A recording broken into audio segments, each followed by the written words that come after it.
আসসালামু আলাইকুম। অন্তু ফ্যাশনের পক্ষ থেকে সবাইকে স্বাগতম জানাচ্ছি। আজকে আমি আপনাদের সাথে প্লাজো কাটিংয়ের সম্পূর্ণ ভিডিওটি শেয়ার করব। তো আমি রেগুলার যেভাবে পায়জামা কাটিং করার জন্য আমরা কাপড়টাকে ভাঁজ দিয়ে নিই 4 পাটে, তো আমি 4 পাটে ভাঁজ দিয়ে নিয়েছি। তো উপর থেকে আমি 1/2 ইঞ্চি পরিমাণে কাপড়টাকে প্রথমে বাদ দিয়ে দিব। তো এটা কিন্তু খোলা সাইড, ঠিক আছে। তো আমি এখানে 1/2 ইঞ্চি পরিমাণে কাপড়টাকে কেটে আমি এই মাথাটাকে সোজা করে নিলাম। তো সোজা করে নেওয়া হয়ে গিয়েছে। তো আমার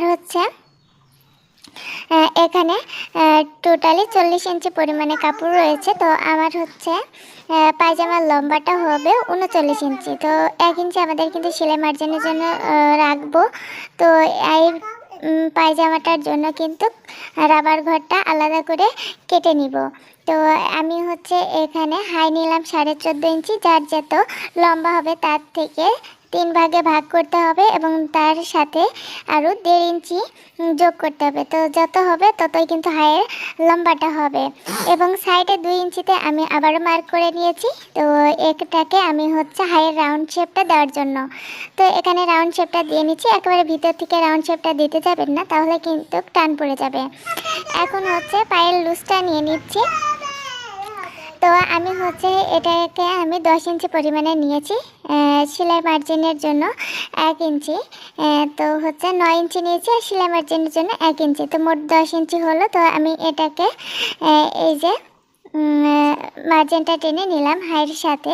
তো চিকন হলে হালকা ভিতর দিকে একটু ডিপ করে দিবেন, তাহলে দেখতে বেশি সুন্দর দেখা যাবে। আর যদি সে একটু স্বাস্থ্যবান হয়, মানে যার জন্য পায়জামাটা তৈরি করবেন সে যদি স্বাস্থ্যবান হয়, তাহলে কিন্তু ডিপটা করার কোনো প্রয়োজন নেই। স্বাস্থ্যবান হলে ডিপ করতে গেলে কিন্তু এটা কুকচে থাকবে। তো যেহেতু আমি যার জন্য তৈরি করছি সে একটু চিকন, এজন্য আমি এটাকে একটু ডিপ করে কেটে নিলাম।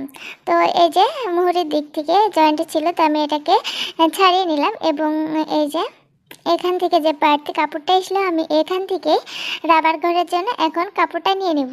তো সাধারণত রাবার ঘরের জন্য আমাদের 1.5 ইঞ্চি পরিমাণে কাপড়টা লাগে তো চওড়া। তো আমি এখানে 2 ইঞ্চি পরিমাণে নিলাম। তো যেহেতু আমি এখানে জয়েন্ট দিব এজন্য 1/2 ইঞ্চি পরিমাণে কাপড় এক্সট্রা নিয়ে নিয়েছি। তো কোমরের সাথে মাপ নিয়ে কিন্তু দিতে হবে। তো এখানে আমার আছে 14 ইঞ্চি। তো আমি এখানে আমি 15 ইঞ্চি নিয়ে নিয়েছি। তো 15কে 4 ভাঁজ করে নিতে হবে। তো আমার এখানে কাপড়টা 2 পাটে রয়েছে।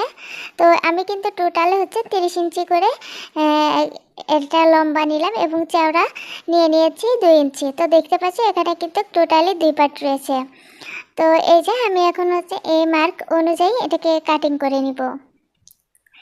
তো এই মার্ক অনুযায়ী আমি এটাকে কাটিং করে নিচ্ছি। তো আর রেগুলার পায়জামাটা সেলাই করার মতনই কিন্তু এই যে এই প্লাজোটাও কিন্তু সেলাই করে নিতে হবে। এবং সর্বপ্রথমে আপনারা কিন্তু এই রাবার ঘরের এই পট্টিটা লাগিয়ে নেবেন, তাহলে দেখবেন আপনাদের কাজটা খুবই ইজি হয়ে যাচ্ছে। আর প্লাজোর মতন আমার মনে হয় না কোনো পায়জামা আছে যেটা কিনা এত সহজ। তো আমি এটাকে কেটে নিলাম। আর দেখতে পাচ্ছ আমার মেয়ে তো আছে আমার সাথে, প্রয়োজনীয় কাপড়টুকু কিন্তু ও নিয়ে দৌড় মারে। তো এই যে আমি এটাকে সাইজ করে কেটে নিলাম।